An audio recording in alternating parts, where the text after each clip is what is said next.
Hello everyone. आज के session में हम लोग स्टार्ट करने जा रहे हैं एमसीक्यू सीरीज नंबर 7। 6 तक ऑलरेडी चैनल पे अपलोड है। जिन्होंने भी नहीं देखा है वो जाइए वॉच कीजिए, फुल वॉच कीजिए, ताकि जो कोई भी कॉन्सेप्ट आपसे रह ना जाए। अब आपके एग्जाम में बहुत कम समय बचे, जितने ज़्यादा से ज़्यादा हो सके आप एमसीक्यूज लगाइए। ये आपके एग्जाम के लिए बहुत बेनिफिट होने वाला है। तो चलिए हम वीडियो को स्टार्ट करते हैं।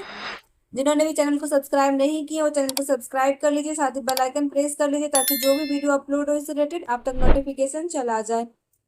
डेली बेसिस पे एमसीक्यू सीरीज कराए जाते हैं, साथ ही इम्पोर्टेंट सेक्शंस के वीडियो लाए जाते हैं, तो आप उन सभी को जरूर वॉच कीजिए। और साथ ही आप लोग कमेंट नहीं करते हो, आप लोग कमेंट जरूर किया कीजिए वीडियो। साथ ही चैनल पे सब्जेक्ट वाइज एमसीक्यूज आने वाले हैं, तो आप लोग चैनल पे जरूर बने रहिएगा। वीडियो के लास्ट तक देखिए। 1-2 दिन में सारे केस लॉज की सीरीज ला देंगे एक साथ ही। अब आपके पास बहुत कम समय है, तो आपको करना क्या है, आपको रिविजन करना है। साथ ही आपको एमसीक्यूज लगाने, जितने ज़्यादा से ज़्यादा एमसीक्यूज आप लगा सकते हो, कवर कर सकते हो, कीजिए, टिक कीजिए। तो चलिए हमारा पहला क्वेश्चन है, rule against perpetuity given under the transfer of property act 1882 does not affect any rule of. Option A Hindu law, B Mohammedan law, C Christian law, D none of the above. तो बताइए, rule against perpetuity जो दिया गया शाश्वतता के विरुद्ध अधिनियम, ये किस नियम पर प्रभाव नहीं डालती है? चारों मोहम्मदन लॉ को अफेक्ट नहीं करता। ऑप्शन बी हमारा सही आंसर है। बट द नेक्स्ट क्वेश्चन की, और नेक्स्ट क्वेश्चन है हमारा, standing timbers under the transfer of property act 1882 are. संपत्ति अंतरण अधिनियम 1882 के अंतर्गत ये खड़ा कास्ट जो है वो क्या है? Option A immovable properties only so long as not soft from the earth, B immovable properties unless there is a contract to sever the same from the earth. Option C है not immovable properties, D है हमारा immovable properties if value exceeds ₹100। तो क्या है standing timber under the transfer of property act 1882? Option C हमारा सही answer है यहाँ पे, not immovable properties. And next question है हमारा, under the transfer of property act 1882 means. Option A a testamentary instrument, B a testamentary as well as non testamentary instrument. Option C है non testamentary instrument, D है any written document. ये जो संपत्ति अंतरण अधिनियम 1882 के अंतर्गत लिखत से क्या अभिप्रेत है? हमने जब आपको इम्पोर्टेंट सेक्शंस कवर कराया था तब भी आपसे कहा था कि जो इंस्ट्रूमेंट वाला प्रोविजन है, इससे जरूर क्वेश्चन आएगा कि इंस्ट्रूमेंट मीन्स व्हाट। तो यहाँ पे जो हमारा करेक्ट आंसर है वो ऑप्शन सी है, instrument means a non testamentary instrument. And next question है हमारा, for valid attestation of an instrument and the transfer of property act 1882 it is necessary that. इस संपत्ति अंतरण अधिनियम 1882 के अंतर्गत एक लिखत के वैध अनुप्रमाणन हेतु, एक लिखत के वैलिड अटेस्टेशन हेतु क्या आवश्यक है? कितने साक्षी द्वारा उसको निष्पादन होना चाहिए, हस्ताक्षरित होना चाहिए, सिग्नेचर होना चाहिए? Option A each attesting witness must see the executant sign the instrument or affix his mark. B the executant must see the attesting witness signing the instrument. C है हमारा each attesting witness must sign the instrument in the presence of the executant. Option D हमारा all of the above. तो यहाँ पे जो हमारा सही है वो ऑप्शन सी सही है कि भी विटनेस साइन करेंगे वो प्रेजेंस ऑफ द एग्जीक्यूटेंट के समक्ष होना चाहिए, तो ही वो इंस्ट्रूमेंट जो है वो वैलिड अटेस्टेशन के साथ इंस्ट्रूमेंट कहा जाएगा अंडर द टीपी 1882। अब हमारा नेक्स्ट क्वेश्चन है क्वेश्चन नंबर 5। नंबर 5 है हमारा, A has a wife B and son C, C in consideration of ₹5 lakh paid to him by his mother B executes a deed by a registered instrument releasing his share of inheritance to A as property. B dies and C claims his share in A's property. Which of the following is correct?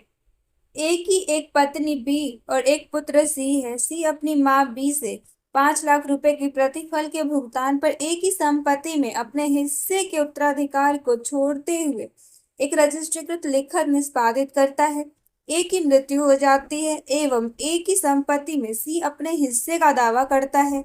निम्न में से कौन सा सही है? तो चलिए हम देखते हैं ऑप्शंस। हमारा ए है, C is bound by his instrument and cannot claim his share in A's property. C अपने लिखत से बाध्य है और तथा ए की संपत्ति में अपने हिस्से का दावा नहीं कर सकता है। ऑप्शन बी है हमारा, C is not bound by his instrument and can claim his share in A's property. C अपने लिखत से बाध्य नहीं है तथा ए की संपत्ति में अपने हिस्से का दावा कर सकता है। सी है हमारा, C is bound by his instrument if instrument is attested by at least 2 witnesses. C अपने लिखत से बाध्य होगा यदि लिखत न्यूनतम 2 साक्षी द्वारा अनुप्रमाणित हो। और ऑप्शन डी है, C can claim the share in properties of A only after the death of his mother. C केवल अपनी मां की मृत्यु के पश्चात ही ए की संपत्ति में अपने हिस्से का दावा कर सकता है। तो इसका कौन सा सही आंसर है स्टेटमेंट के अकॉर्डिंग? तो इसका जो सही आंसर है वो ऑप्शन बी है हमारा। सी अपने लिखत से बाध्य नहीं है तथा ए की संपत्ति में अपने हिस्से का दावा कर सकता है। अब नेक्स्ट क्वेश्चन है हमारा question number 6। A agrees to sell to B a certain quantity of gunny bags deliverable on a future day. Before the due date, B assigns his beneficial interest in the contract to C. A commits a breach of contract. Which of the following is correct? A कुछ टाट के बोरे B को बेचने हेतु जो भविष्य में एक दिन दी जानी है करार करता है। देय तिथि के पूर्व B संविदा में अपने लाभप्रद हित को C को अंतरित कर देता है। A संविदा भंग करता है। निम्न में से कौन सा सही है? तो देखिए कौन सा स्टेटमेंट सही है हमारा। तो ऑप्शन ए है हमारा, C is entitled to sue for damages for not delivering the gunny bags. B है, C is not entitled to sue for damages as it will amount to transfer of mere right to sue by B. And option C है हमारा, C is not entitled to sue a damager as there is no privity of contract between A and C. Option D is, C is entitled to sue only to get his money back from B. तो इसका जो सही answer है वो हमारा option ए हो जाता है। सी टाट के बोरे ना देने हेतु ए पर नुकसानी का बाद लाने का हकदार है। अब हमारा क्वेश्चन नंबर 7 है, provision based on doctrine of acceleration under the transfer of property act 1882, section 29, section 28, section 27, section 30। तो किसमें है? Section 27, option C. अब next question 8। A owns two adjoining properties X and Y. A sells the property X to B and imposes a condition that for the more beneficial enjoyment of the property Y, B shall keep open a portion of property X and will not build upon it. Which of the following is correct? तो चलिए देखते हैं। A दो परस्पर सटी हुई संपत्तियों X and Y का स्वामी है।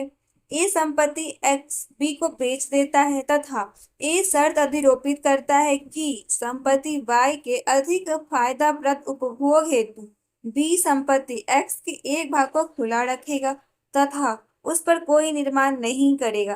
तो निम्न में से कौन सा कथन सही है?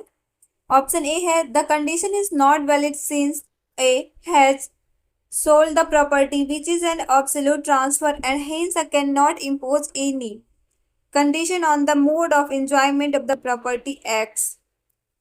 शर्त वैध नहीं है क्योंकि ए ने संपत्ति बेच दी है और जो एक अत्यंतिक अंतरण है, इसलिए ए संपत्ति X के उपभोग के ढंग पर कोई शर्त नहीं लगा सकता। B है, the condition is valid. C है, the condition would have been valid only if the transfer had been without consideration. D है, the condition will be valid only if A proves that he has no other way to reach or to his property Y except through the open portion of the property X। शर्त वैध होगी केवल यदि ए सिद्ध करता है कि संपत्ति Y पर पहुंचने है तो उसके पास कोई अन्य रास्ता नहीं है मात्र संपत्ति X के खुले भाग को छोड़ के। तो देखते हैं ऊपर के जो इलस्ट्रेशन दिए गए हैं उसके अकॉर्डिंग कौन सा हमारा स्टेटमेंट ऑप्शन सही है। तो इसका ऑप्शन बी सही है, द कंडीशन इज वैलिड। अगर कोई ऐसा कंडीशन लगाया जाता है तो वो वैलिड होगा। नेक्स्ट क्वेश्चन है question number 9। A makes a gift of land to B, C sues A for possession of the land while the suit is pending. B transfers the land to D. A dies and C obtains a decree for possession against B as legal representative of A. Is D's title affected by the rule of less pendants so as to be subject of C's decree? A एक भूमि का दान B को करता है। C उक्त भूमि के कब्जा हेतु A पर वाद दाखिल करता है। वाद लंबित रहने के दौरान B उक्त भूमि D को अंतरित कर देता है।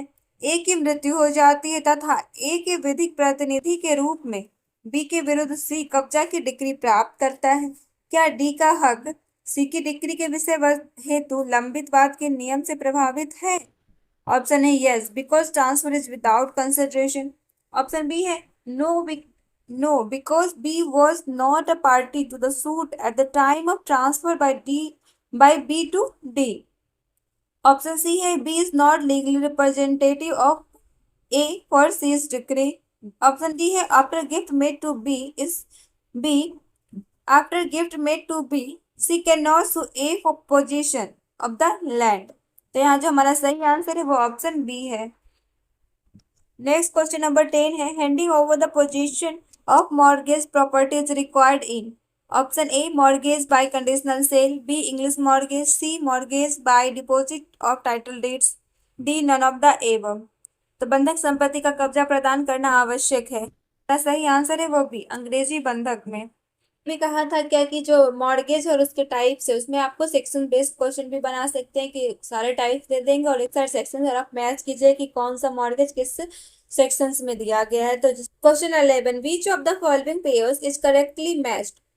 ऑप्शन ए है marshalling by subsequent purchaser, section 81, right of mortgagor to redeem, section 60A, right of usufructuary mortgagor to recover possession, section 62, option D none of the above. तो यहाँ पे कौन सा करेक्टली मैच्ड है पेयर्स, आप बताइए। Option C. ये जो हमारा मार्सेलिंग बाय सब्सिक्वेंट परचेजर वो सेक्शन 81 में नहीं है, वो सेक्शन 56 में है। एंड देन हमारे जो right of mortgagor to redeem है वो सेक्शन 60A में ना होकर 60 में है। Next question number 12, which of the following pairs is not correctly matched? Option A contracts not specifically enforceable, section 15, B है power to award compensation in certain cases, section 21, C है liquidation of damages not a bar to specific performance, section 23, option D है temporary and perpetual injunction, section 37। तो इसमें से कौन सा pair है जो करेक्टली मैच्ड नहीं है? इसका ऑप्शन ए सही आंसर है।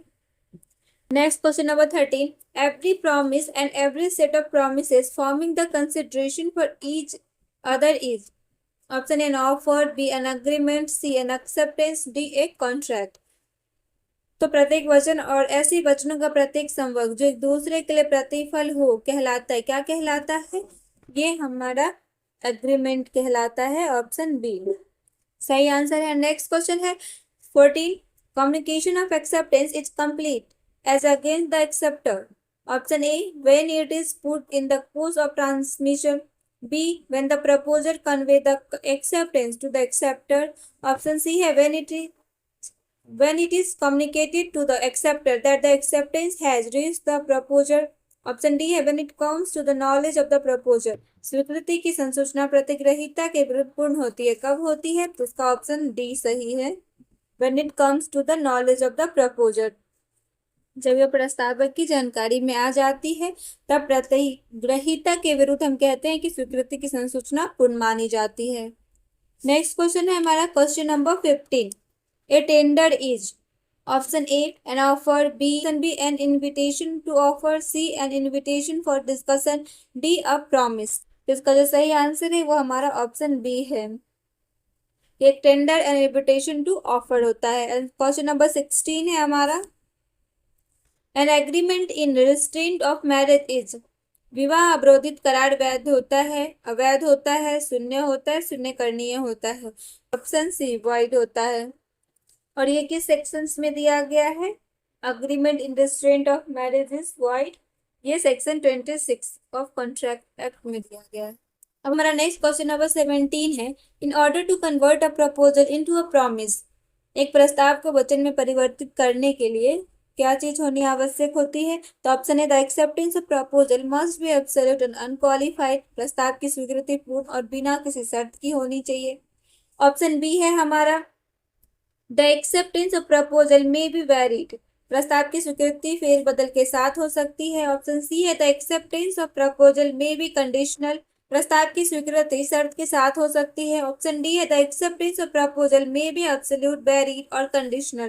प्रस्ताव की स्वीकृति पूर्ण फेरबदल के साथ या शर्त के साथ हो सकती है। इसका जो सही आंसर है वो हमारा ऑप्शन ए हो जाता है कि the acceptance of proposal must be absolute and unqualified. किसके लिए? Proposal into a promise, proposal को प्रॉमिस में कन्वर्ट होने के लिए आवश्यक है कि acceptance of proposal must be absolute and unqualified होना चाहिए। Next question number 18, A proposal can be revoked by the proposer. प्रस्ताव द्वारा एक प्रस्ताव वापस लिया जा सकता है। कब लिया जा सकता है? Option A by the communication of notice by the proposer to the other party, प्रस्तावक द्वारा दूसरे पक्ष को नोटिस देकर। ऑप्शन बी है हमारा by the lapse of time prescribed in such proposal for its acceptance, प्रस्ताव के अंतर्गत विहित स्वीकृति के लिए जो समय सीमा निर्धारित है उसके समाप्त होने पर। ऑप्शन सी है by the failure of the acceptor to fulfil a condition precedent to acceptance, प्रतिगृहीता द्वारा स्वीकृति से पहले निर्धारित शर्त को पूर्ण न करने पर। Option D all of the above. जो इसका सही आंसर है वो हमारा ऑल ऑफ द एबव होगा, ऑप्शन डी कि proposal can be revoked by the proposer. इन तीनों ही सिचुएशन में जो प्रपोजर है वो अपने प्रपोजल को रिवोक कर सकता है। अब नेक्स्ट क्वेश्चन हमारा 19, क्वेश्चन नंबर 19 है विच one of the following is correct. हमें इन चारों स्टेटमेंट्स को बहुत अच्छे से ध्यान से पढ़ना है और फिर बताना है कि इनमें से कौन सा स्टेटमेंट सही है। तो हमारा पहला स्टेटमेंट है all agreements are contracts once they have been made between the parties for a consideration. सभी करार संविदाएं होती है यदि एक बार वो पक्षकारों के बीच एक प्रतिफल के लिए गठित होती है। आपको पता है कि बिना कंसिडरेशन कोई भी एग्रीमेंट कॉन्ट्रैक्ट नहीं हो सकता, वो वैलिड नहीं होगा। किसी भी करार को कॉन्ट्रैक्ट बनने के लिए उसमें कंसिडरेशन एक एसेंशियल एलिमेंट होता है। और नेक्स्ट हमारा स्टेटमेंट है all agreements are contracts once they have been made between the parties with their free consent. सभी करार संविदाएं होती है यदि एक बार वो पक्षकारों के बीच उनकी स्वतंत्र सहमति से गठित होती है। ऑप्शन सी है हमारा all agreements are contracts once they have been made between the competent parties. सभी करार संविदाएं होती है यदि एक बार वो सक्षम पक्षकारों के बीच गठित होती है। और ऑप्शन डी है all agreements are contract if they are made by the free consent of parties competent to contract for lawful consideration and lawful object and not expressly declared by law to be void। सभी करार संविदाएं होती है यदि वे सक्षम पक्षकारों के बीच स्वतंत्र सहमति से विद्यमान प्रतिफल और उद्देश्य के लिए गठित होती है और विधि द्वारा अभिव्यक्त रूप से शून्य करार घोषित ना हो। तो इन चारों स्टेटमेंट में से कौन सा स्टेटमेंट सही है कि कोई एग्रीमेंट कॉन्ट्रैक्ट कब होता है? हम आपको बता दें ये जो एग्रीमेंट्स कौन से एग्रीमेंट संविदा है, कॉन्ट्रैक्ट है, ये सेक्शन 10 में दे रखा है। Section 10 of Indian contract act में आपको दिया गया है कि कौन सा एग्रीमेंट हमारा कॉन्ट्रैक्ट होगा। तो उसी के ये सारे एलिमेंट्स हैं। तो हमारा ऑप्शन डी सही है। यहाँ पे जब आप सेक्शन 3 कॉन्ट्रैक्ट एक्ट के पढ़ेंगे तो अब आप देखेंगे कि कौन से करार संविदा है, उसमें ये सारे ही एलिमेंट्स दे रखे हैं जो ऑप्शन डी में दिया गया है। तो हमारा यहाँ ऑप्शन डी सही आंसर है। कौन सा सेक्शन इंपॉर्टेंट है जो मैं बताती हूँ उसको आप जरूर कवर कीजिए, उसके इंटरनल मैटर को जरूर कीजिए, क्योंकि जब हम यहाँ पे ऑप्शन ए बी सी पढ़ते हैं तो ऐसा लगता है कि सब सही है, बट हमें कंफ्यूज नहीं होना। अगर हमें सेक्शंस पता होते हैं कि ये मैटर किस सेक्शंस में दिया गया है तो हमें उसके अकॉर्डिंग आंसर चूज करना होता है। And next question number 20, a valid contract at the initial stage ceases to be enforceable subsequently due to intervention of unforeseen factor, the contract will। आरंभ में एक वैध संविदा जो कुछ अदृश्य कारणों के हस्तक्षेप के कारण परिवर्तनीय नहीं हो पाती, ऐसी संविदा क्या, ऐसी संविदाओं का क्या होगा? Option A remain valid, B option B है हमारा B voidable at the option of either party to the contract when it ceases to be enforceable। Option C है become void since the time of its inception। Option D है become void since the time it ceases to be enforceable। तो कौन सा option हमारा यहाँ पे सही है? इसका ऑप्शन डी। जब किसी कॉन्ट्रैक्ट से इन्फोर्सेबिलिटी समाप्त हो जाती है तो वो हमारा उसी समय से शून्य हो जाता है। Next question number 21, in Indian law a wagering contract is, भारतीय विधि में ये जो पंतम करार है, बाजी का करार, वो क्या होता है? Option A treated as voidable, B void, C against public policy, D valid. तो वैगरिंग कॉन्ट्रैक्ट हमारा वाइड हो जाता है इंडियन कॉन्ट्रैक्ट एक्ट के अकॉर्डिंग। और ये सेक्शन किस में दिया गया है? ये section 30 of Indian contract act में दिया गया है। एंड नेक्स्ट क्वेश्चन है, a person who finds goods belonging to another and takes them into his custody is subject to responsibility in the same way as a or n। एक व्यक्ति जो किसी दूसरे व्यक्ति का सामान पाता है और उसे अपने अभिरक्षण में रखता है, उसका दायित्व उसी प्रकार का होता है जैसा एक, किसके जैसा होता है? Option A owner thereof, B pledge thereof, C bailee thereof, D custodian thereof. तो एक स्वामी के जैसा होता है, या फिर गिरविदार के जैसा, या उपनिहिती के जैसा होता है, या फिर अभिरक्षक के जैसा होता है। जो भी सामान को वह पाता है और उसको अपने अभिरक्षा में रखता है, तो उसका दायित्व किसके जैसा होता है? तो ऑप्शन सी हमारा यहाँ सही होगा। उसका जो दायित्व होता है वो बेली के जैसा होता है, उपनिहिती का होता है। And next question 23, an agency under the contract act is terminated bye, संविदा विधि के अंतर्गत एक अभिकरण एजेंसी समाप्त हो जाती है। कब हो जाती है समाप्त? Option A principal revoking his authority, स्वामी अपना अधिकार वापस ले लेता है। Option B the death of either principal और एजेंट, जब स्वामी या अभिकर्ता में से किसी एक की मृत्यु हो जाती है। Option C principal being adjudicated and insolvent, स्वामी दिवालिया घोषित हो जाता है। Option D all of the above. कब एजेंसी यानी अभिकरण समाप्त हो जाती है, तो यहाँ पे हमारा ऑप्शन डी सही है, उपरोक्त में से सभी, ऑल ऑफ द एबव, तीनों ही सिचुएशन में कोई भी एजेंसी जो है वो टर्मिनेट हो जाती है। अब next question 24, the liability of the surety under the contract of guarantee is, प्रत्ययभूत संविदा के अंतर्गत जमानतकर्ता का दायित्व होता है, कैसा होता है? Option A several with that of the principal debtor, मुख्य ऋणदाता से अलग होता है। बी है alternate with that of principal debtor, मुख्य ऋणदाता के विकल्प के रूप में होता है। सी है citizenship with that of the principal debtor, मुख्य ऋणदाता के साथ समविस्तीर्ण होता है। Option D all of the above. तो किसके जैसा होता है? इसमें हमारा जो ऑप्शन सी है सही है। इसका जो दायित्व होता है वो हमारा मुख्य ऋणदाता के साथ समविस्तीर्ण होता है। Next question number 25, A agrees to sell a horse of worth 5,000 rupees for 1,000 rupees to B. A's consent to the agreement was freely given. The agreement is, ऐसा एग्रीमेंट क्या होगा? ए 5,000 रुपये मूल्य का एक घोड़ा 1,000 रुपये में बी को बेचने के लिए एक करार करता है। ए ने करार के लिए अपनी स्वीकृति स्वतंत्र रूप से दी है। यह करार क्या होगी? संविदा होगी। ऑप्शन ए संविदा होगा, a contract. B not a contract for inadequacy of consideration, प्रतिफल उचित मूल्य से कम होने के कारण एक संविदा नहीं है।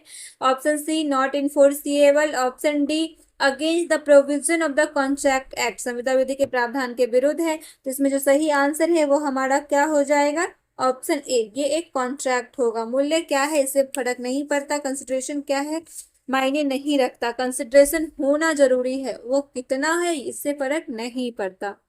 नेक्स्ट क्वेश्चन हमारा 26, which one is the famous case related with the general offer, general सामान्य प्रस्ताव से संबंधित कौन सा एक प्रसिद्ध वाद है इन ऑप्शन में से? Option A Lalman Shukla versus Gauri Dutt, B Mohori Bibee versus Dharmodas Bose, C Carlill versus Carbolic smoke ball company, D हमारा मैकफर्सन वर्सेस अपन्ना। तो कौन सा केस हमारा इसमें सही है? Option C Carlill versus Carbolic small ball company जो है वो जनरल ऑफर से रिलेटेड बहुत ही इंपॉर्टेंट 6 क्लॉज है।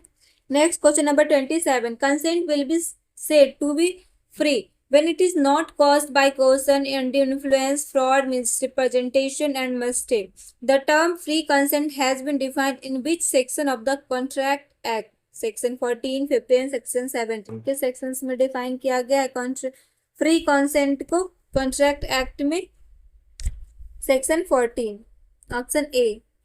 Next question number 28, which statement is correct for an act of tort? Option A, it is a civil wrong, B all civil wrongs are not tort, C it gives a right in them, D all of the above। तो एक अपकृत्य होने के लिए यहाँ पे चार, ये जो तीनों कथन है ये तीनों ही सही है, तो यहाँ हमारा आंसर ऑप्शन डी हो जाएगा। Next question number 29, A tort is a breach of duty which is, option A impose by the parties, B impose by the law, C impose by the penal law, D impose by the society. का प्रकृति दायित्व का निर्वहन भंग करना होता है जो किसी द्वारा अधिरोपित होता है, तो यहाँ जो हमारा सही आंसर है वो ऑप्शन बी है, impose by the law. Question number 30, who said that liability law arises only when the wrong is covered by any one or the other nominated tort। तो ये ने कहा था जब कृत्य विधि के अंतर्गत दायित्व तभी बनता है जबकि दोष किसी एक या अन्य नामांकित अकृत्य के अंतर्गत आता है। ये नॉमिनेटेड टॉर्ट वाला डिस्कस किसने किया है? Option A Fraser, B Winfield, C Blackstone, D Salmond. तो किसने किया है? ये जो सामंड का कथन है पिजन होल थ्योरी, उसी में वो नॉमिनेटेड टॉर्ट के बारे में डिस्कस करते हैं कि अगर हमारा कृत्य जो नॉमिनेटेड टॉर्ट दिया गया उसमें आता है तो ही हम लायबल होंगे, अन्यथा हम लायबल नहीं होंगे। तो ये जो कथन है वो सामंड का है, ऑप्शन डी हमारा सही आंसर है। एंड क्वेश्चन हमारा 31, क्यू फेसिट परेलियम फेसिट पर से a maxim in law of tort is related which act of tort. ये जो क्यू फेसिट परेलियम फेसिट पर से मैक्सिम है वो इनमें से किससे रिलेटेड है? Option A capacity to sue, B negligence, vicarious liability, D defamation. तो किससे रिलेटेड है? ये विकरस लायबिलिटी से रिलेटेड है, ऑप्शन सी हमारा सही आंसर है। यहाँ पे प्रातिनिधिक दायित्व से संबंधित है। Next question 32, in a suit for damages on the ground of malicious prosecution, what is required to be proved by the plaintiff? द्वेषपूर्ण अभियोजन के आधार पर क्षति के लिए वाद लाने के लिए वादी द्वारा क्या सत्यापित करने की जरूरत है? Option A that he was prosecuted by the defendant, कि वह प्रतिवादी द्वारा अभियोजित किया गया। Option B that the prosecution was instituted without reasonable and probable cause, कि वह अभियोजन बिना किसी उचित और संभावित कारण के संस्थित किया गया। ऑप्शन सी है proceeding for malicious prosecution terminated in favour of the plaintiff, द्वेषपूर्ण अभियोजन की कार्यवाही वादी के पक्ष में समाप्त हुई। और ऑप्शन डी है ऑल ऑफ द एबव। तो यहाँ जो हमारा सही आंसर है वो all of the above, option D सही है। तीनों ही सिचुएशन में अगर कोई वादी जो है कोई भी प्लेंटिफ द्वेषपूर्ण अभियोजन यानी मैलिशियस प्रोसिक्यूशन के आधार पर क्षति के लिए वाद लाता है डैमेजेस के लिए, तो उसे वादी को ये सारे ही चीज सत्यापित करने की आवश्यकता होती है। वो इन तीनों ही चीजों को प्रूव करेगा जो हमारे ऑप्शंस में दे रखे हैं, तो ही वो मैलिशियस प्रोसिक्यूशन के आधार पर डैमेजेस के लिए सूट ला सकता है। तो यहाँ हमारा जो आंसर है वो ऑप्शन डी होगा, ऑल ऑफ द एबव। तीनों ही आधार सही है हमारे। अब हम देखते हैं क्वेश्चन नंबर 33, द मैक्सिम यूबीजे सीवी रेमेडियम मीन्स, सूत्रवाक्य जो यूबीजे सीवी रेमेडियम उसका क्या मतलब है? Option A where there is remedy there is right, B where there is right there is remedy, option C है where there is fault there is remedy, option D है where there is no fault there is no remedy. तो यहाँ जो हमारा सही है वो option B है, where there is right there is remedy. Next question 34, which one of the following famous case is related to an exception to the application of the doctrine of voluntary non-fit injuria based on rescue case? Option A हमारा hence versus हॉवुड, B है Padmavati versus डुगानाइक, सी है versus white, D है उल्ड्रीज versus Sumner. तो इसमें versus हॉवुड का जो case है उसमें रेस्क्यू केसेस में voluntary non fit injury doctrine है उसका बचाव लिया गया था। Next question 35, in which case the principle of absolute liability was laid down? Option A Bhim Singh versus State of Jammu Kashmir, B Rallen versus Fletcher, C MC Mehta versus Union of India, D Lloyd versus Grace Smith and Company। तो किस case में principle of absolute liability वो प्रतिपादित किया गया था? तो option C MC Mehta versus union of India के केस में। Question number 36, res ipsa loquitur is a rule of a criminal law, B statutory law, C substantive law, D evidence law। res ipsa loquitur का नियम क्या है? तो option D साक्ष्य विधि का नियम है। res ipsa loquitur evidence law से रिलेटेड है। 37, question number 37, the standard of care required on the part of defendant in the tort of negligence is of। उपेक्षा कृत्य के अंतर्गत प्रतिवादी के द्वारा सावधानी का मानक अपेक्षित होता है। Option A highly skilled person, अत्यधिक निपुण व्यक्ति का, B any person of least understanding, कम से कम समझ वाले व्यक्ति का, C reasonable and prudent man, एक युक्तियुक्त और कुशल व्यक्ति का, D person having legal understanding, एक ऐसे व्यक्ति का जिसे विधिक ज्ञान हो। तो इसका जो सही आंसर है वो हमारा ऑप्शन सी हो जाता है, रीजनेबल एंड प्रूडेंट मैन एक युक्तियुक्त और कुशल व्यक्ति का Next question number 38. The rule regarding the principle of negligence was laid down in the leading case of. Option A है हमारा Glasgow corporation versus Muir, B है डोनोग वर्सेस स्टीवेंसन, सी है Winterbottom versus Wright, D है Ishwari Devi versus union of India. तो किस case में principal of negligence को प्रतिपादित किया गया था? प्रिंसिपल ऑफ नेग्लिजेंस से रिलेटेड कौन सा केस लॉस है हमारा यहाँ पे? Option B Donoghue versus Stevenson. Next question है हमारा question number 39. Where a person willfully and without any justification is dealing with the goods in such a manner that another person who is entitled to its immediate use and possession of the same is deprived of that is known as, जहाँ कोई व्यक्ति इच्छा से और बिना किसी औचित्य के किसी दूसरे व्यक्ति के सामान से इस प्रकार संव्यवहार करता है कि वह व्यक्ति जो इस सामान का तुरंत प्रयोग और कब्जे का अधिकार रखता है वह इससे वंचित होता है, उसे कहते हैं, क्या कहते हैं? Option A tort of conversion, B tort of टेंडिन्यूज, C tort of trespass to goods, option tort of nuisance. क्या कहते हैं इसको? तो ऑप्शन हमारा ए सही है, 39 का option A. Tort of conversion कहते हैं संप्रवर्तन का अपकृत्य। नेक्स्ट क्वेश्चन हमारा क्वेश्चन नंबर 40 है। For application of the rule of strict liability, which of the following essential is required? Option A, keeping or storing the dangerous thing by a person on his land. B, non-natural use of the land by the person. Option C, escape of the dangerous thing out of the land of the person, storing or keeping it and causing damage or injury. Option D all of the above. कठोर दायित्व का नियम लागू होने के लिए निम्न से आवश्यक तत्व आवश्यक है, तो इसमें से कौन सा ऑप्शन सही है हमारा? Option D all of the above, तीनों ही सही है हमारा।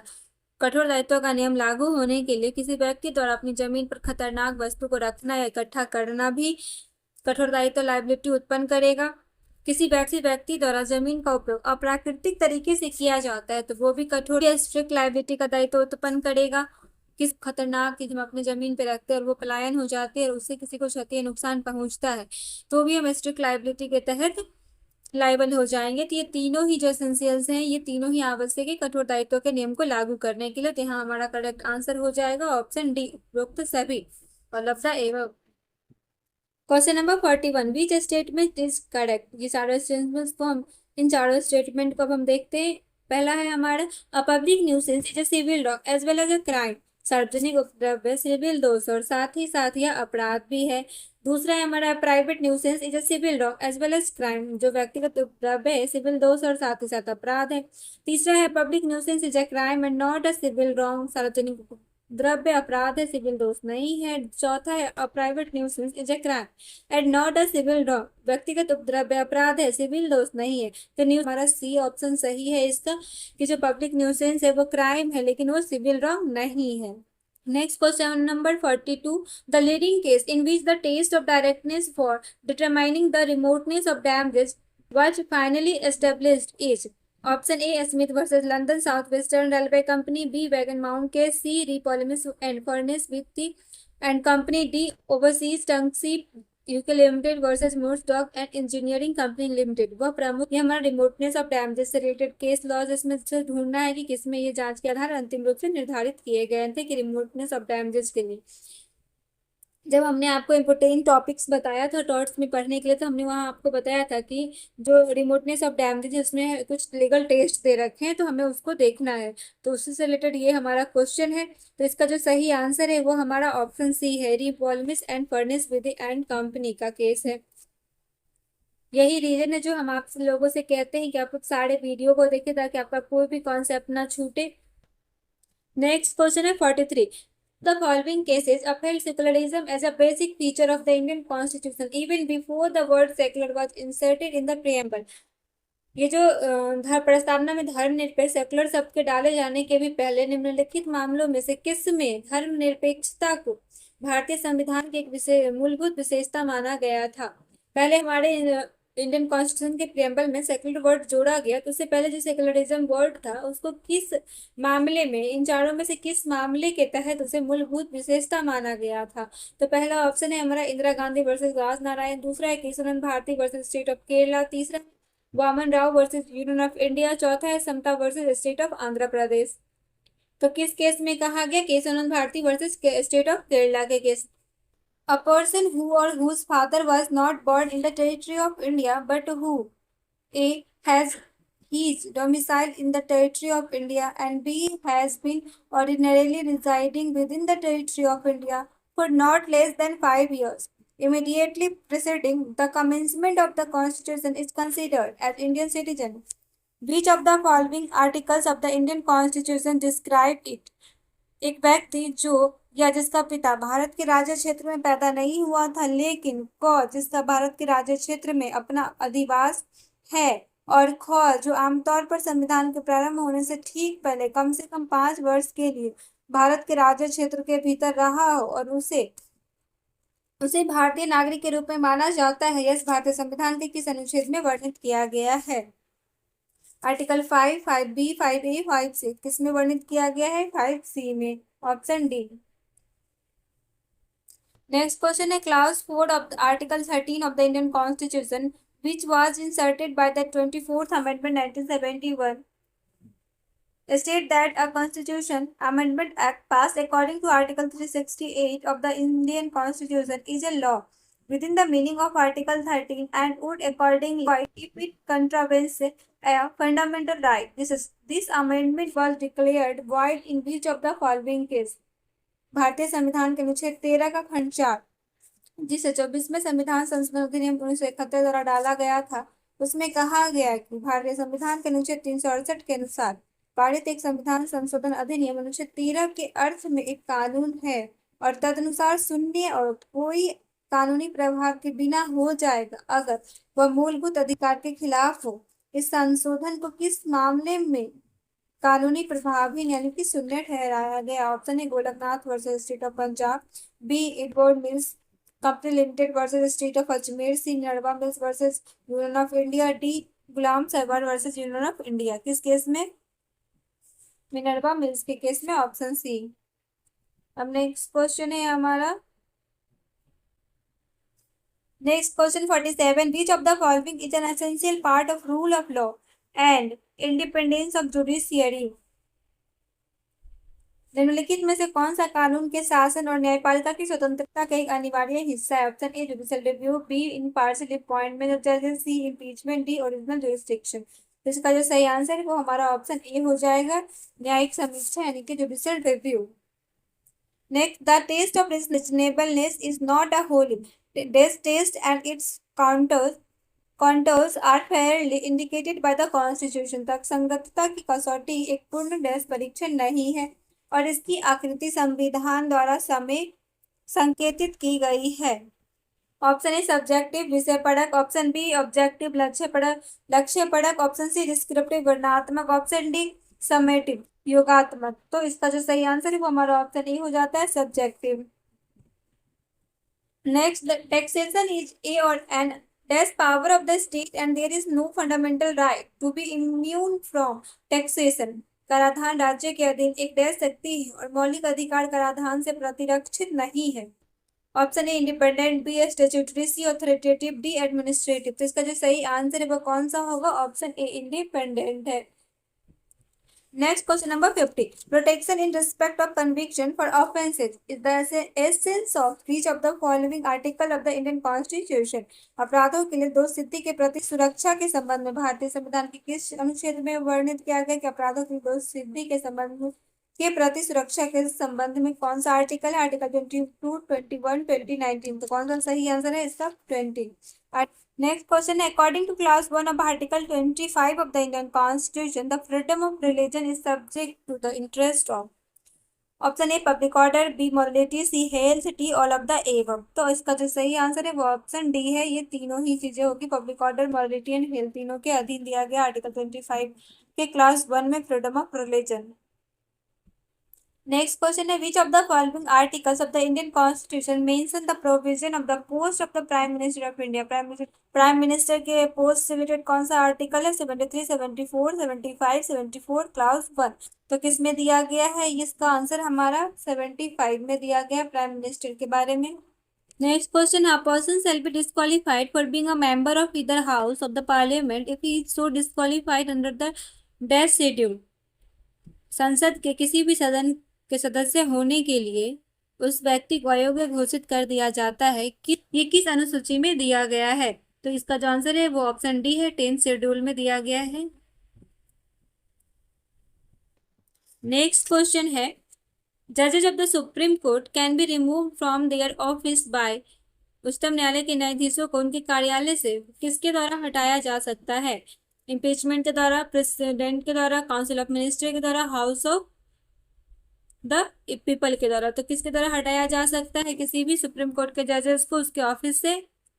तो इम्पीचमेंट के द्वारा हटाया जाता है, ऑप्शन ए।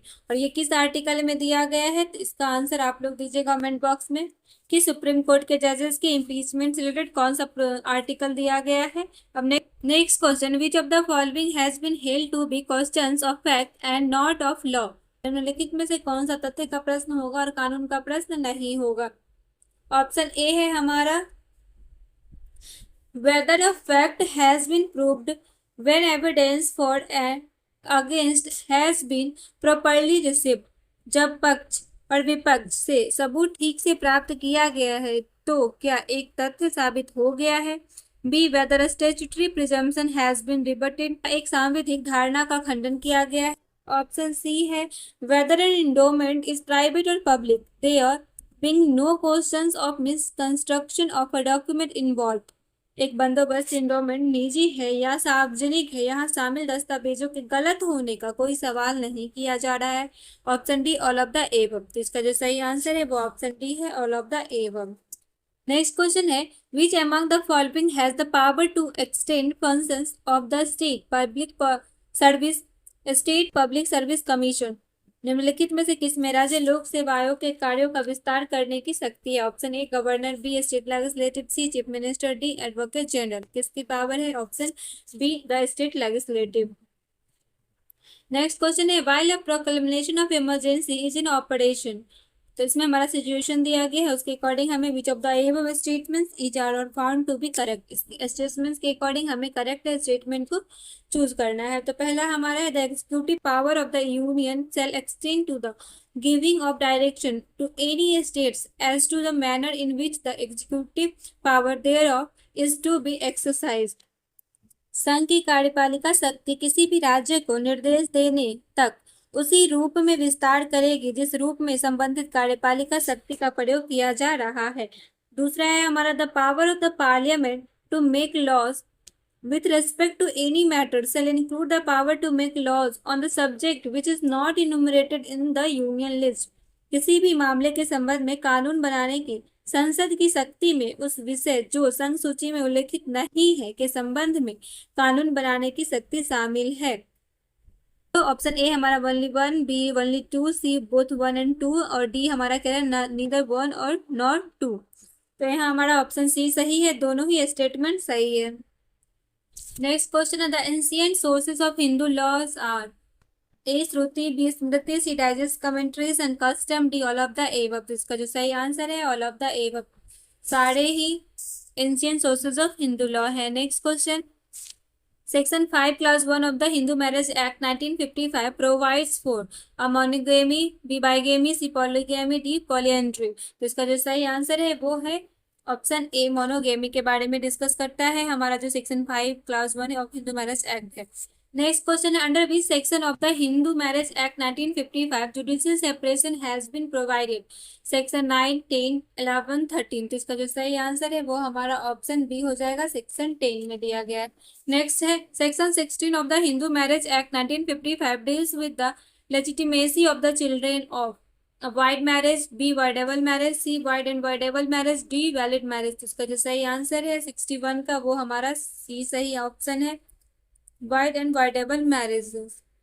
नेक्स्ट क्वेश्चन है, हिंदू मैरिज में B solemnized according to the customary rites and ceremonies of a bride, bridegroom, both the parties, either party, bride and bridegroom there too। उसका जो सही आंसर है वो ऑप्शन डी है कि bride हो या ब्राइडग्रूम हो किसी के भी रिचुअल से, राइट सेरेमनी से हिंदू मैरिज को सोलमनाइज किया जा सकता है according to Hindu marriage act 1955। Next question है son in class first of the schedule of the Hindu succession act 1956 does not include option A adopted son, B step son, C illegitimate son, D none of the above. इसका जो सही answer है वो हमारा option B हो जाएगा, step सन। Hindu succession act 1956 के schedule की क्लास 1 में जो सन के बारे में दिया गया है उसमें उस सन में इंक्लूड नहीं होगा कौन, स्टेप सन इंक्लूड नहीं होगा, हमारा बी इसका सही आंसर है। नेक्स्ट क्वेश्चन है which of the following is correct under section 10 of the Hindu succession act 1956 for the surviving son, surviving daughters and mother of the male intestate. Hindu उत्तराधिकार अधिनियम 1956 की धारा 10 के अंतर्गत पुरुष निर्वसियत के उत्तरजीवी पुत्रों, उत्तरजीवी पुत्री और माता में से option A each shall take one share, B all will take one share, C all the son and daughter shall take one share and mother shall take one share, D all the son and daughter shall take one share and mother shall take no share. तो Hindu succession act 1956 की धारा 10 के अंतर्गत जो पुरुष निर्वसित का death होता है, निर्वसित पुरुष का अगर डेथ हो जाता है तो उनकी जो उत्तरजीवी पुत्र पुत्री और माता है उनमें से किनको कितना शेयर दिया जाएगा। तो यहाँ जो 4 ऑप्शंस दिए गए हैं उन ऑप्शंस में जो हमारा सही आंसर है वो ऑप्शन ए है, each shall take one share. पुत्र को भी एक शेयर मिलेगा, पुत्री को भी एक शेयर मिलेगा और माता को भी एक शेयर मिलेगा, तीनों के ही निर्वसित के संपत्ति में एक एक शेयर मिलेगा। Next question, under section 14 of the Hindu Succession Act 1956, any property possessed by a female Hindu, whether acquired by her before or after the commencement of this act, shall be held by her as a full honor, limited honor, C co-honor with her husband, D none of the above। तो बताइए इनमें से कौन सा सही answer है। एक हिंदू उत्तराधिकार अधिनियम 1956 की धारा 14 के अंतर्गत प्रावधान एक हिंदू नारी के कब्जे वाली कोई भी संपत्ति चाहे वह इस अधिनियम के पूर्व या पश्चात अर्जित की गई तो वक्त उसके द्वारा रखी जाएगी, एज अ फुल ऑनर रखी जाएगी, लिमिटेड ऑनर रखी जाएगी, को ऑनर विथ हर हस्बैंड रखी जाएगी या फिर नन ऑफ द एबव। तो इसका जो सही आंसर है वो हमारा ऑप्शन ए है, वो फुल ऑनर के जैसे ही अपने संपत्ति को रखेगी, चाहे वो हिंदू सक्सेशन एक्ट 1956 के लागू होने के पूर्व की संपत्ति हो, पश्चात में अर्जित की गई संपत्ति। और ये प्रावधान कहाँ दिया गया, सेक्शन 14 में दिया गया हिंदू सक्सेशन एक्ट 1956 के, कि कोई भी हिंदू नारी अपने संपत्ति की फुल ऑनर होगी। नेक्स्ट है according to the Hindu adoption and maintenance act 1956, minor means a person who has not completed his or her age of 14 years, 16 years, 18 years, 21 years. इसका जो सही आंसर है वो ऑप्शन सी है, 18 ईयर्स। जब मैं आपको Hindu adoption and maintenance act के इम्पोर्टेंस सेक्शंस के बारे में डिस्कस कर रही थी, इम्पोर्टेंट पार्ट के बारे में, तब हमने कहा था कि जो माइनर का डेफिनेशन दिया गया है उससे क्वेश्चन पूछे जा सकते हैं। अब हमारा नेक्स्ट क्वेश्चन है A female Hindu who is major and is of sound mind is legally capable to take in adoption a son or a daughter if कोई भी हिंदू नारी जो सुशिक्षित है और अवयस्क है पुत्र या पुत्री को दत्तक लेने का विधिक सामर्थ्य रखती है यदि option A she is widow or divorce women, B she is unmarried women, C her husband has completely finally renounced the world or has ceased to be a Hindu or has been declared by a court of competent jurisdiction to be of unsound mind, D all of the above. तो इसका जो सही answer है वो हमारा हो जाएगा option D all of the above. तीनों ही स्थिति में कोई भी हिंदू नारी जो स्वस्थित और साथ ही वयस्क है तो वो किसी भी पुत्र पुत्री को दत्तक ले सकता है। नेक्स्ट है a junior male member of a Hindu undivided family may be its karta, option A when he abled and intelligent, B without the consent of co-partners of the family if he is able and clever, C only with the consent of the other co-partners of the family, D only with the order of the mother। संयुक्त हिंदू परिवार का एक अवर कनिष्ठ junior सदस्य जो होते हैं उस परिवार का कर्ता हो सकता है जब वह सक्षम और बुद्धिमान है, परिवार के सदायियों की सहमति के बिना, यदि वह सक्षम और चतुर है, सिर्फ परिवार के अन्य सदायियों की सहमति से, सिर्फ माता के आदेश से। कब हो सकता है, only with the consent of the co-partner of the family। Question है by which men a Muslim lady may legally marry, option A है Hindu, B Muslim, C Kitabia, D none of the above. उसका जो सही आंसर है वो हमारा option B Muslim. And next question है with whom a Shia Muslim man is entitled to perform a temporary marriage that is muta, option A Muslim women, C Christian women, C Jewish or a fire worshipping women, D any of the women stated above. किसी स्त्री के साथ एक सिया मुस्लिम पुरुष अस्थायी विवाह अर्थात वैध मुता की संविदा का हकदार है। तो इनमें से कौन सा ऑप्शन सही है हमारा? ऑप्शन डी सही है, any of the women stated above. Muslim women हो, चाहे क्रिश्चियन वुमेन हो, चाहे जेविश और फायर वर्शिपिंग वुमेन हो, इन तीनों ही वुमेन से सिया मुस्लिम अस्थायी विवाह यानी कि वैध मुता विवाह कर सकता है। नेक्स्ट क्वेश्चन है, whether a Muslim may give talaq in the state of intoxication or under pressure. Option A yes recognised under the Sunni Muslim law, B yes recognised under the Shia Muslim law, C yes according to Ismailia law, yes according to the Usuli law. तो किसके according एक मुस्लिम पुरुष नशे या दबाव की हालत में तलाक दे सकता है? तो इसका जो सही आंसर है वो हमारा हो जाएगा option A, yes recognised under Sunni Muslim law. Sunni Muslim law में अगर कोई मुस्लिम तलाक इंटॉक्सिकेशन की स्थिति में देता है, अंडर प्रेशर में देता है, तो भी वो मान्य हो सकता है, ये दे सकता है under the Sunni Muslim law. Next, by the third pronouncement of talaq, which kind of talaq becomes effective? Option A तलाक हसन, बी तलाक अहसन, ऑप्शन सी तलाक तफवीज, डी उपरोक्त में से कोई नहीं, नन ऑफ द एवं। तो कौन सा तलाक होगा जब थ्री प्रोनाउंसमेंट तलाक हो जाता है? तो ये कौन सा काइंड है तलाक का? तो ये हमारा ऑप्शन ए हो जाएगा, तलाक ए हसन। 3 बार तलाक को प्रोनाउंसमेंट करते ही तलाक इफेक्टिव हो जाता है। नेक्स्ट क्वेश्चन है, acknowledgement of paternity once made under Muslim law. जनकता से संबंधित एक बार की गई अपनी स्वीकृति को मुस्लिम विधि के तहत क्या किया जा सकता है? Option A can not be revoked, B can be revoked, C can be revoked by previous permission of capable judiciary, D none of the above. तो हमारा ऑप्शन ए सही है, can not be revoked, revoke नहीं किया जा सकता है। अगर हम एक बार अडॉप्ट कर लेते हैं किसी चाइल्ड को तो फिर उसे हम रिवोक नहीं कर सकते हैं उस एक्सेप्टेंस से। नेक्स्ट है, custody the Muslim illegitimate children will be kept, A father, B mother, C both father and mother, D maternal grandmother. मुस्लिम नाजायज बच्चों को किसकी अभिरक्षा में रखा जाएगा? तो हमारा जो सही आंसर है वो ऑप्शन बी है, वो मदर। नेक्स्ट क्वेश्चन है, which of the following gift is not valid? A gift in future, B conditional gift, C gift based on background contract or contingent contract, D all of the above. बताइए कौन सा सही है? यहाँ हमारा चारों ही सही होगा, ऑप्शन डी सही है, ऑल ऑफ द एबव। अगर इन स्थिति में कोई गिफ्ट दिया जाता है तो वो वैलिड नहीं होगा। नेक्स्ट क्वेश्चन है हमारा, which law has been replaced by the Bharatiya Nyaya संहिता 2010 से? पीएनएस 2010 किस पुराने कानून की जगह ली? ऑप्शन ए दंड प्रक्रिया संहिता, बी एविडेंस एक्ट, सी आईपीसी 1860, डी संविधान कॉन्स्टिट्यूशन। तो किसका स्थान ये लिया है? ऑप्शन सी भारतीय दंड संहिता 1860, आईपीसी 1860 का स्थान लिया कौन? बीएनएस 2023।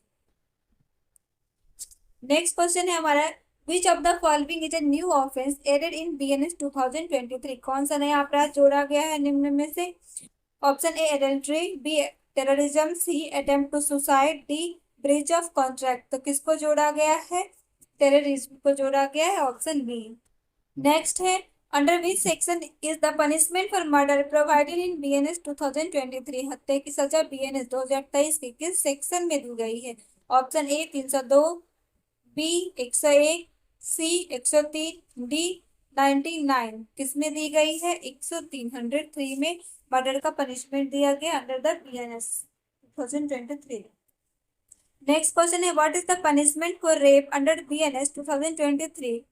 बीएनएस 2023 के अंदर बलात्कार रेप की सजा क्या दी गई है? ऑप्शन ए 3 से 7 साल, option B 5 years to life imprisonment, option C है 10 years to life और डेथ, ऑप्शन डी है हमारा ओनली लाइफ इम्प्रिजमेंट। तो इनमें से कौन सा पनिशमेंट दिया गया है रेप के लिए अंडर बीएनएस 2023 में? 10 साल से लेकर आजीवन कारावास या फिर मृत्यु तक का, ऑप्शन सी। नेक्स्ट क्वेश्चन है, which legal principle remains unchanged in BNS from IPC? निम्न में से कौन सा सिद्धांत बीएनएस में आईपीसी से ज्यों का त्यों रखा गया है? किसको रखा गया? Option A double jeopardy, B definition of theft, C mens rea principle को, option D all of the above. तो ऑल ऑफ द एबव तीनों को ही जस का तस रखा गया है, आईपीसी में जो भी था उसी को बीएनएस में रखा गया है। ऑप्शन डी हमारा यहाँ पे सही आंसर हो जाएगा।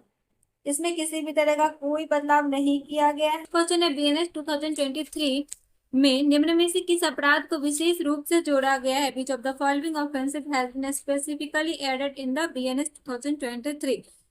Option A animal cruelty, B mob lynching, C ragging, D noise pollution. तो मॉब लिंचिंग को जोड़ा गया, ऑप्शन बी। नेक्स्ट क्वेश्चन है which ministry played the lead role in drafting the BNS 2023? BNS 2023 का मसौदा तैयार करने में किस मंत्रालय की प्रमुख भूमिका थी? Option A law commission of India, B ministry of home affair, C supreme court of India, D NALSA. किसका सबसे बड़ा योगदान था? रोल मंत्रालय, option B ministry of home affairs. Next question है which Indian case applied UDHR to uphold the rights of children against exploitation and forced labor? किस भारतीय case ने बच्चों के शोषण और जबरन श्रम के खिलाफ उनके अधिकारों की रक्षा के लिए यूडीएचआर को लागू किया? ऑप्शन ए है Vishakha versus state of Rajasthan, B MC Mehta versus state of Tamil Nadu, C है Olga Tellis versus Bombay municipal corporation, option D है Sheela versus state of Maharashtra. तो इसका किस केस में किया गया, यूडीएचआर को लागू किया गया? Option B MC Mehta versus state of Tamil Nadu के केस में। नेक्स्ट क्वेश्चन है which case declared handcuffing of under trial prisoners as a violation of human dignity under article 21 referring to UDHR? किस केस में विचाराधीन बंदियों को हथकड़ी लगाने को गरिमा का उल्लंघन बताया और यूडीएचआर का उल्लेख किया? Option A DK Basu versus state of West Bengal, B Sunil Batra versus Delhi administration, C Prem Shankar Shukla versus Delhi administration, D Francis Coralie Mullin versus administrator Delhi. तो किस केस में? ऑप्शन सी हमारा सही है यहाँ। नेक्स्ट क्वेश्चन है in which case did the court link bonded labour to violation of fundamental rights and human rights under UDHR? किस case में कोर्ट ने बंधुआ मजदूरी को मौलिक अधिकारों और यूडीएचआर के मानवाधिकारों के उल्लंघन से जोड़ा? Option A Bandhua Mukti Morcha versus union of India, B Olga Tellis versus BMC, option C Francis Coralie Mullin versus administrator Delhi, option D है हमारा Chameli Singh versus state of UP. तो इसका जो सही आंसर है हमारा वो हो जाएगा option A Bandhua Mukti Morcha versus union of India.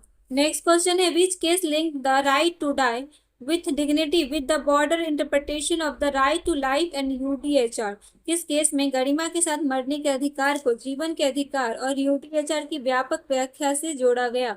Option A Gian Kaur versus state of Punjab, B Aruna सागवान versus union of India, C common cause versus union of India, D all of the above.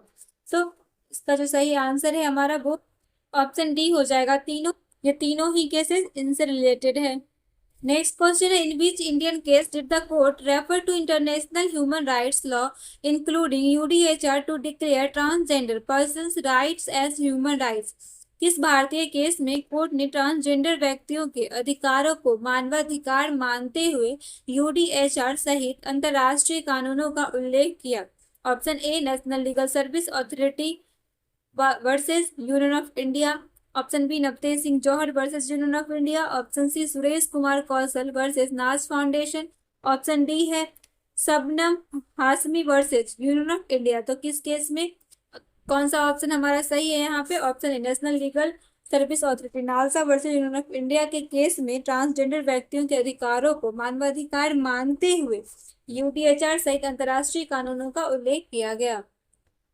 ये बहुत इंपॉर्टेंट है आपका। ये केस लॉ जो है NALSA versus union of India 2024 ये बहुत बीबीआई है। ये आपसे हर एग्जाम में पूछे जाते हैं, आपके यहाँ भी पूछने के चांसेस हो सकते हैं, तो आप इस चीज को जरूर कवर कीजिएगा। नेक्स्ट क्वेश्चन है हमारा।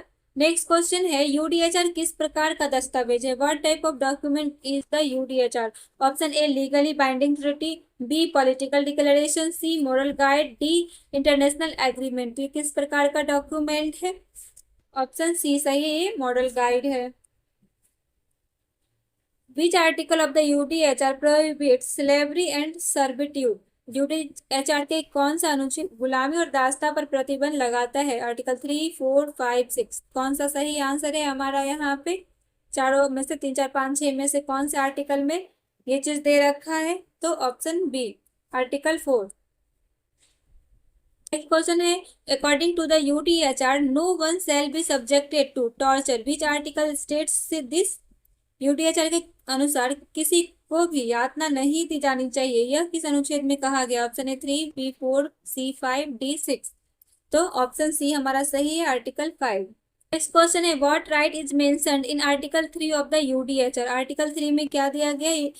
कौन सा अधिकार की बात की गई है यूडीएचआर की? ऑप्शन ए जीवन स्वतंत्रता और सुरक्षा का अधिकार, बी शिक्षा का अधिकार, सी संस्कृति में भागीदारी का अधिकार, डी मताधिकार का अधिकार। कौन सा अधिकार दिया गया? ऑप्शन ए जीवन स्वतंत्रता और सुरक्षा का अधिकार दिया गया है। तो एक नेक्स्ट क्वेश्चन है, under UDHR the right to equal protection before the law is provided in which article?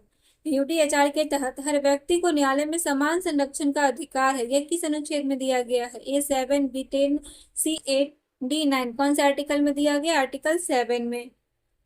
Option A सही है।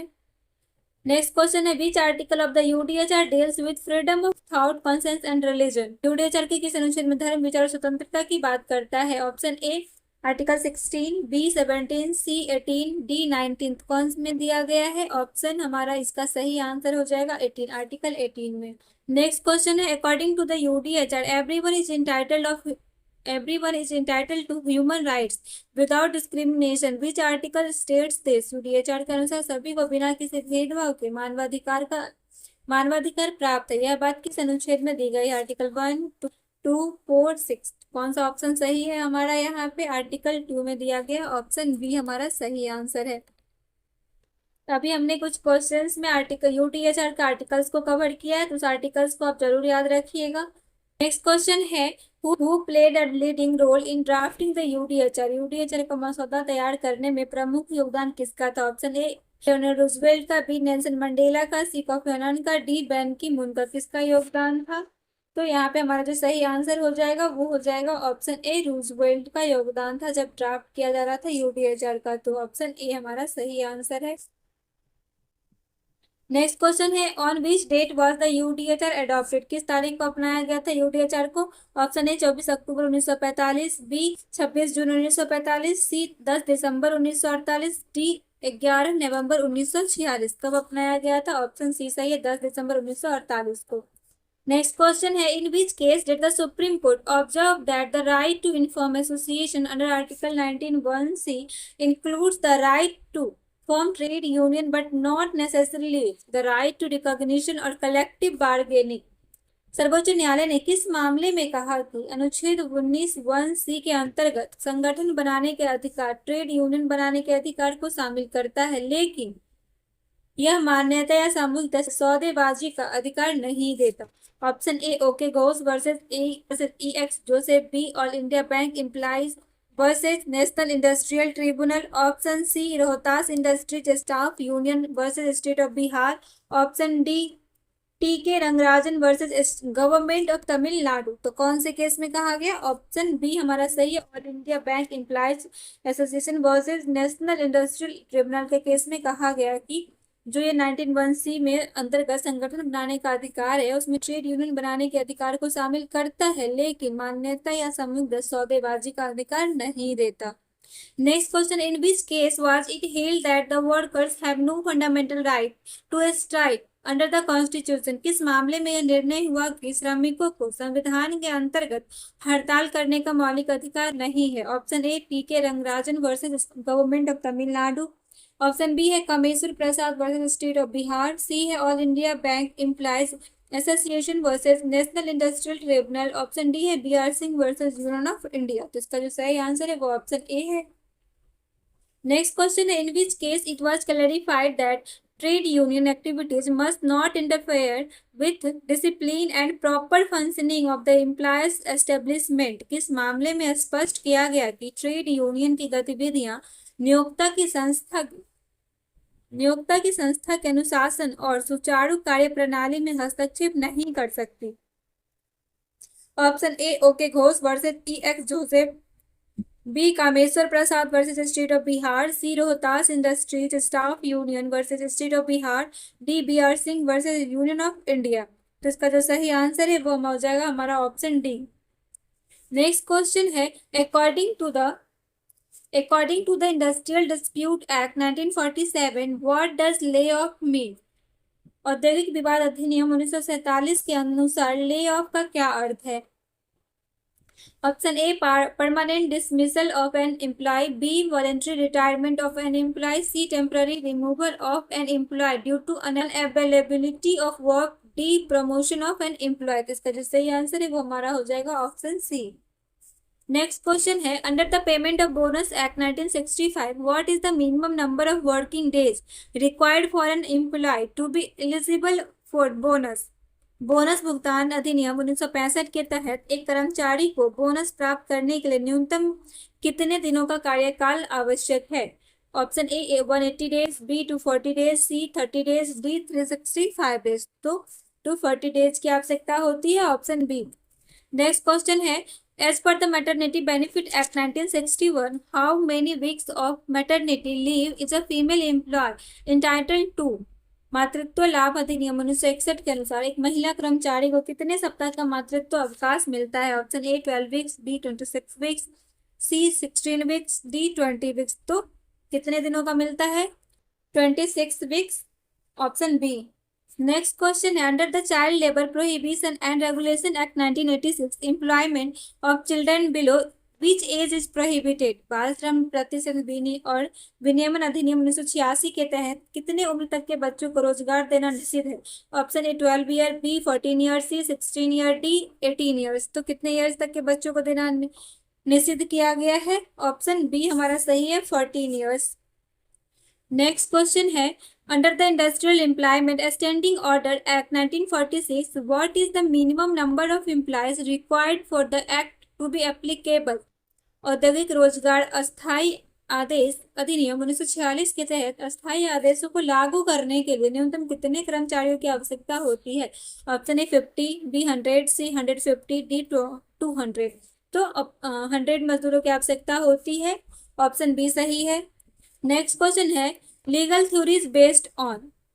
विधिक सिद्धांत निम्नलिखित पर आधारित है, किस पे है देखते हैं। Option A a systematic study of positive law, सकारात्मक विधियों का सुव्यवस्थित अध्ययन, B purely logical and empirical study, विशुद्ध तार्किक और प्रयोगाश्रित अध्ययन, सी है concept like morality, justice and ethics, नैतिकता, न्याय और नीति जैसी संकल्पनाएं, डी है total exclusion of customary practices, morality in social vagaries, पारंपरिक परिपाटियों, नैतिकता और सामाजिक सनक का पूर्णतः बहिष्कार। इसका जो सही आंसर है वो हमारा ऑप्शन सी है, जो लीगल थ्योरी बेस्ड है, concept like morality, justice and ethics पर।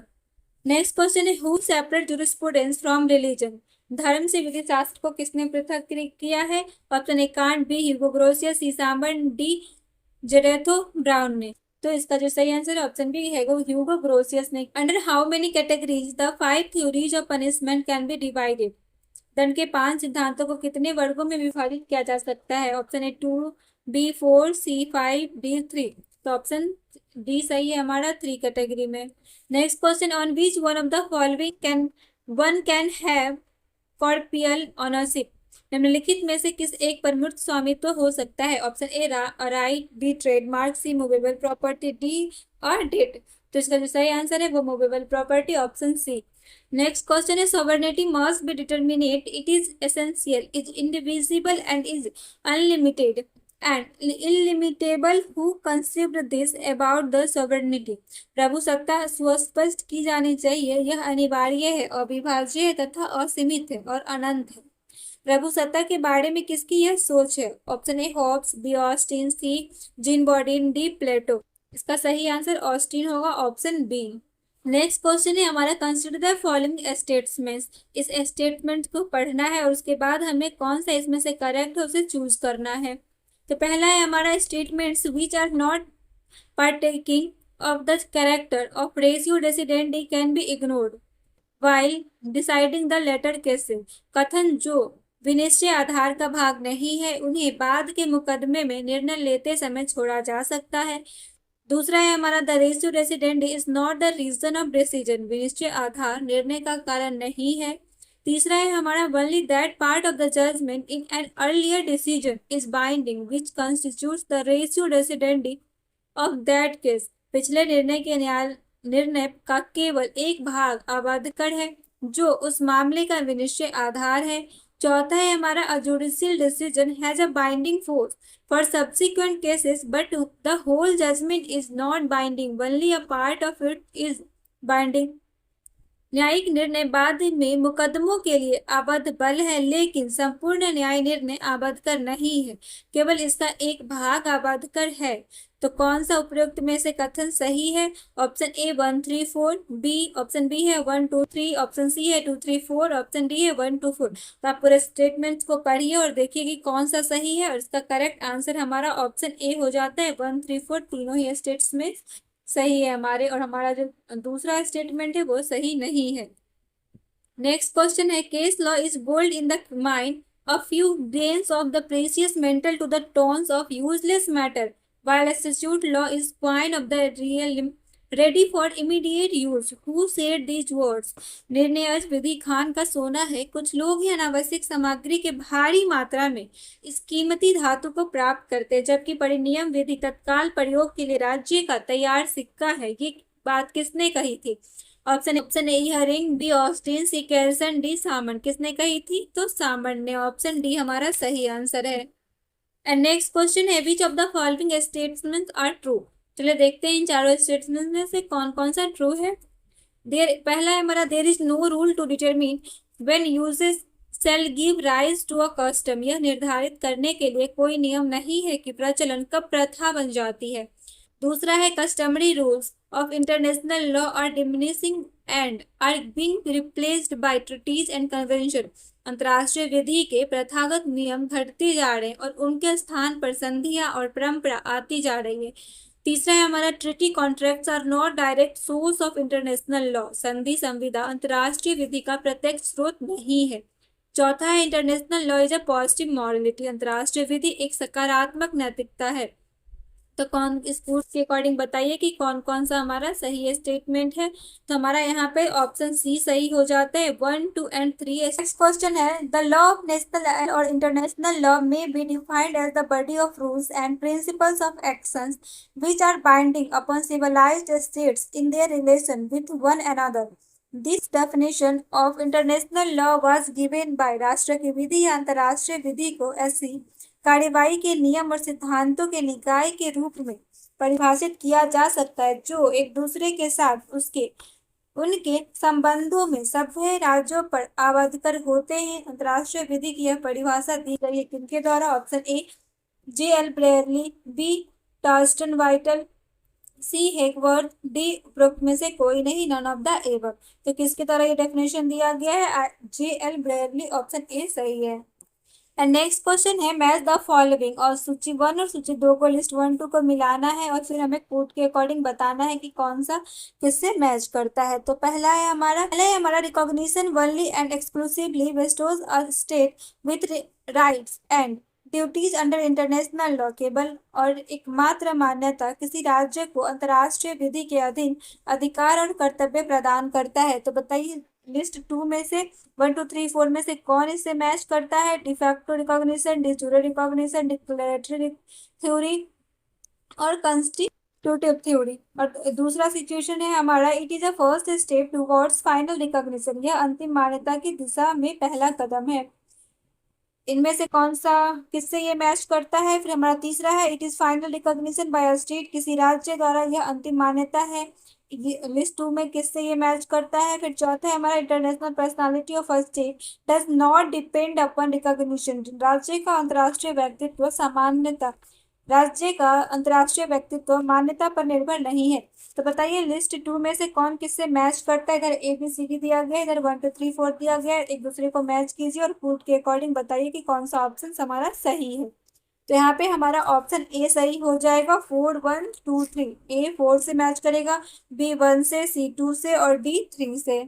नेक्स्ट क्वेश्चन है, in which of the following case international court of justice denied existence of customary rule. निम्नलिखित मुकदमों में से किस में अंतर्राष्ट्रीय न्यायालय ने प्रथागत नियम के अस्तित्व से इनकार किया था?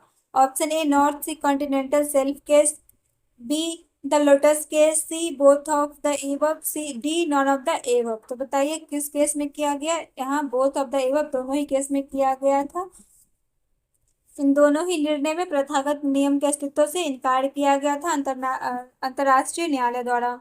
नेक्स्ट है, which organ of the United Nations has been given responsibility of promoting international cooperation in the realization of human rights, संयुक्त राष्ट्र के किस अंग को मानव अधिकार का बोध कराने में अंतर्राष्ट्रीय सहयोग को बढ़ावा देने की जिम्मेदारी सौंपी गई है? ऑप्शन है general assembly, B security council, C both of the above, D none of the above. तो इसका जो सही आंसर है ऑप्शन सी है, दोनों को किया गया, general assembly and security council. Next question है which of the following jurist regard the controversy whether international law is a law a dispute about words and not things. निम्नलिखित में से कौन सा विधि शास्त्री इस संविवाद से संबंधित है कि क्या अंतरराष्ट्रीय विधि वास्तव में विधि है, एक शब्दों का विवाद न कि वस्तुओं का विवाद? Option A Lawrence, option B Austin, option C Hobbes, option D Hart. तो इसका जो सही आंसर है वो हो जाएगा option A Lawrence. Next question है what should be the order of the use of material source of international law. निम्नलिखित में अंतरराष्ट्रीय विधि के स्रोत की उपयोगिता के हिसाब से क्रम बतलाइए। Option A treaties and convention, दूसरा कस्टम, थर्ड है general principle of law recognised by civilised states, सभ्य राष्ट्रों द्वारा मान्यता प्राप्त सामान्य विधि सिद्धांत, और चौथा है judicial decision and juristic opinion as subsidiary means for the determination of law, न्यायिक निर्णय और विधि शास्त्री की राय जो सहायक उपाय के तौर पर विधि माने गए हैं। तो इसको आप अंतर्राष्ट्रीय विधि के स्रोत की उपयोगिता के हिसाब से क्रम बतलाइए कि किस तरीके से होगा इन चारों में से।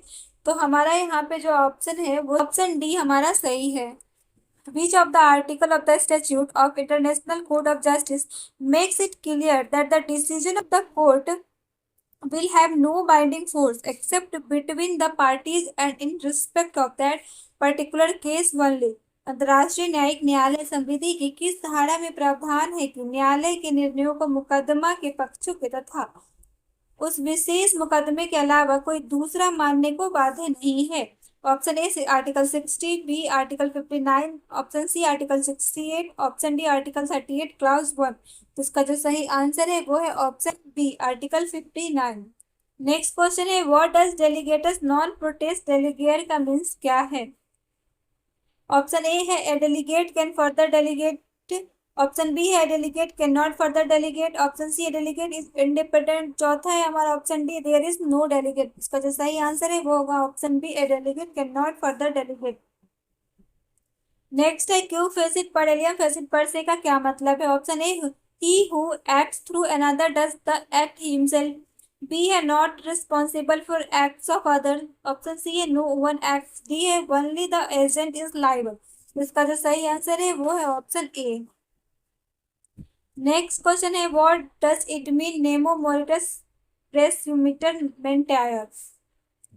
ऑप्शन ए है dying man lies, B no questions to dying man, C a man will not meet his maker with a lie in his mouth, D death has no significance. तो हमारा ऑप्शन सी इसका सही answer है। Thank you for watching my video. I hope आपको ये session अच्छी लगी हो।